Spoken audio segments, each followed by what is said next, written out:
भ्रष्टाचार और काले धन के खिलाफ लड़ाई ये कोई राजनीतिक लड़ाई नहीं है, किसी राजनीतिक दल को परेशान करने के लिए लड़ाई नहीं है और ऐसा सोचने का कारण भी नहीं है। और इसलिए किसी ने इस विवाद को अपने साथ जोड़ने का कोई कारण नहीं बनता है। इस सदन में हम सबका दायित्व बनता है कि हमने इसके खिलाफ जो भी हम लोगों की संविधान की मर्यादाएं हैं और जो हमारी बुद्धि परमिट करती है हमने करना चाहिए।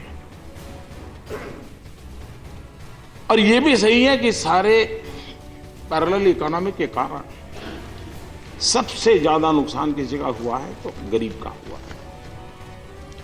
गरीब का हक छीन लिया जाता है और मध्यम वर्ग का शोषण होता है। अब ऐसा नहीं पहले कोई प्रयास नहीं हुए होंगे, पहले भी कुछ प्रयास हुए होंगे, अधिक प्रयासों की आवश्यकता है। ये प्रयास भी अगर और अधिक प्रयासों की ओर ले जाता है तो जाना पड़ेगा, क्योंकि आखिर तक हम कब तक इन समस्याओं को लेकर के कारपेट के नीचे सब चीजें डाल करके अपना गुजारा करते रहेंगे। और इसलिए जहां तक एक विषय चर्चा में आता है कि जाली नोट की चर्चा, जो आंकड़े प्रचारित हैं वो आंकड़े वो हैं जो जाली नोट बैंक तक पहुंचे हैं, उसका हिसाब किताब है। ज्यादातर जाली नोट कभी बैंक के दरवाजे तक न जाए उस व्यवस्था से चलते हैं और आतंकवाद, नक्सलवाद, इसको बढ़ावा देने में इसका उपयोग भी होता है। कुछ लोग बड़े उछल उछल करके कह रहे हैं कि आतंकवादियों के पास से 2000 की कुछ नोटें मिली थी। हमें पता होना चाहिए कि हमारे देश में ये जब नोटबंदी के बाद का जो कालखंड था,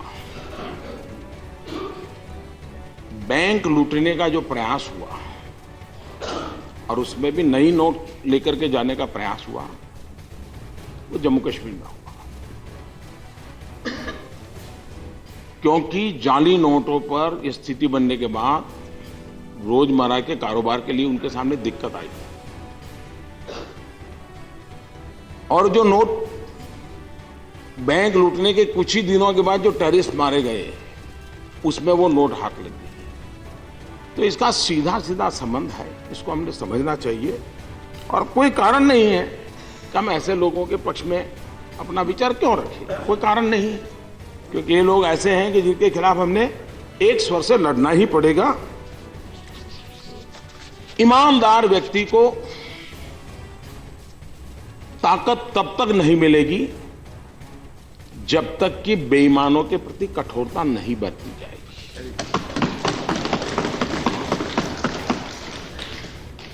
और इसलिए इन कदमों का अल्टीमेट लाभ ईमानदार शक्तियों को बल मिलने वाला है, ऐसा हमारा स्पष्ट मत है। आदरणीय सभापति जी, बहुत वर्षों पहले एक वांचू कमेटी बनी थी